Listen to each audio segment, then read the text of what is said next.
He's going to do it again. Back-to-back wins. Chase Elliott wins in his first try at Darlington.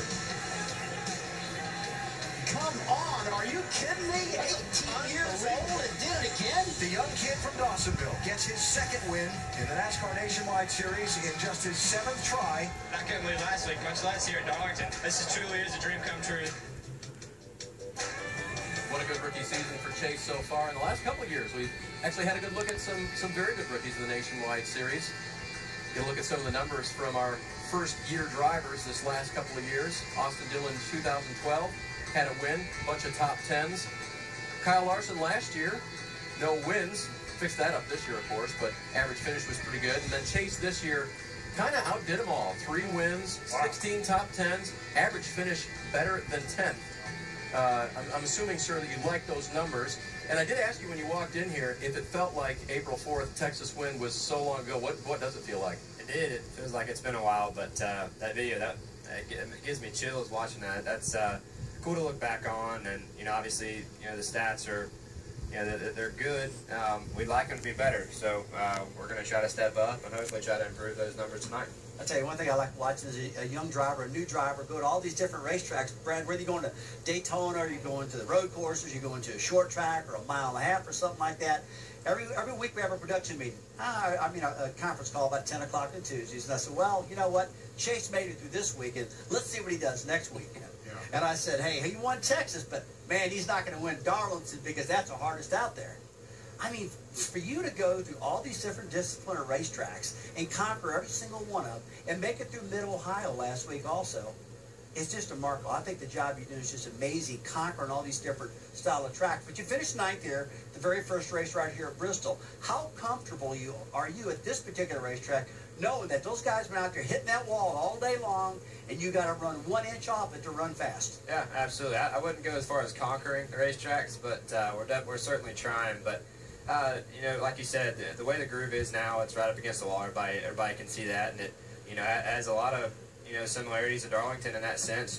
Whoever kind of lines up on the outside on a restart is going to go forward 9 times out of 10. So I think you're going to see guys, fight for that even spot throughout the race, and when you come in the pits, you better hope if you don't have the lead, you're either sitting 4th or 6th or 8th or wherever it may be, because that's probably going to be the lane that goes forward. So I kind of hope, and I kind of got the sensation there in qualifying. I've talked to a couple other guys that said the same thing. The top, groove right up against the wall is actually rubbered up a lot, and it's starting to lose a little bit of that grip that it's had throughout the weekend. So I kind of hope the groove moves back down and allows that bottom guy on those restarts to have a chance. So we'll wait and see what happens. This rain has washed all the rubber off, and I don't think it'll change it a whole lot. It didn't really rain enough to change it much, so hopefully we can kind of get back going here soon. Chase, for an 18-year-old young man, you have great composure, great maturity. And when I was 18 years old, I didn't know if I was coming or going half the time. But I watch you. What is it about you? What has prepared you to take advantage of the success that you're having and to be successful like you? Because I'm telling you, you're very, very young, obviously, but you're very, very mature for your age, beyond your years. I appreciate that. And honestly, I don't know. I think the biggest thing is just, having good role models and people around you growing up. And, I certainly feel like I have a long ways to go, and in all aspects. But I think just having good people around you, whether it may be, people that have helped you at the racetrack over the years, or having good family friends, I think all that kind of goes a long way. So, and not just the past, but having good people surrounded us now. JRM with Greg and everybody has really welcomed me with open arms this year, and just blessed to be in the position I am, and looking forward to going racing some more. Chase, I want to go back to the road courses.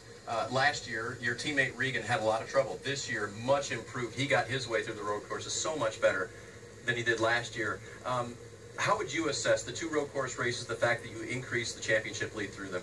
Yeah, well, I hate that happened to Regan, because I really think, and I think you guys would agree with me, I think Regan's one of the best road racers in the field when we show up, and I think he is very, very underrated as a road racer.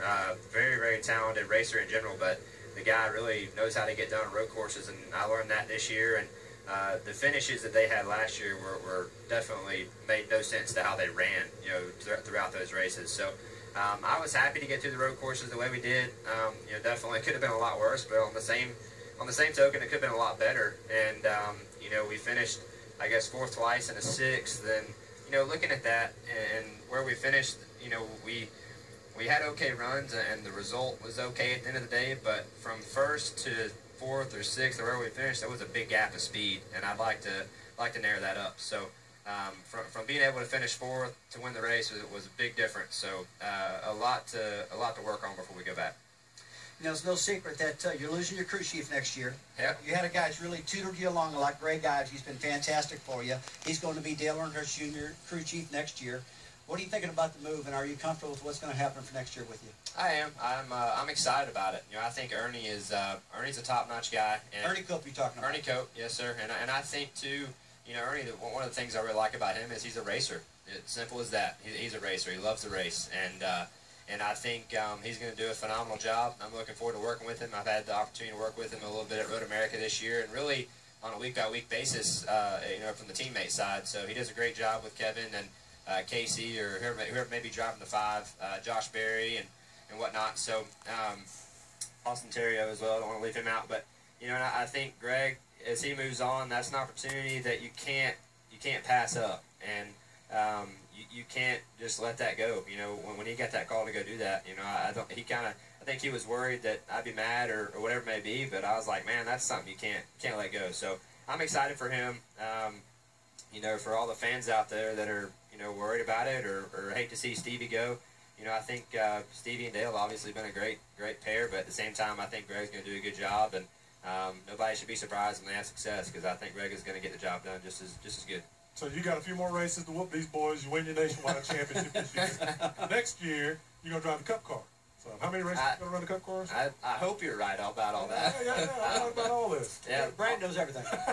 If you say so. I'd be happy if you're right on that one. But I don't know. It's been talked about, and I think the best word I can give it right now is it's a thought. Okay. Wherever that thought may lead, I'm not sure. I'm not going to get excited until it's for sure. So we've certainly talked about, like I said, Mr. Hendrick is talking about it too with some media, and I hope that's where things go. But for me, I'm not going to get too caught up in it, too much to be focused on right now, and let that mess things up. When it does happen, you'll come back and thank the big guy, right? Absolutely. Oh, most definitely. But we look forward to chasing the Cup Series when that happens tonight. He starts 4th in the Nationwide Series race here, 300 laps at the Bristol Motor Speedway.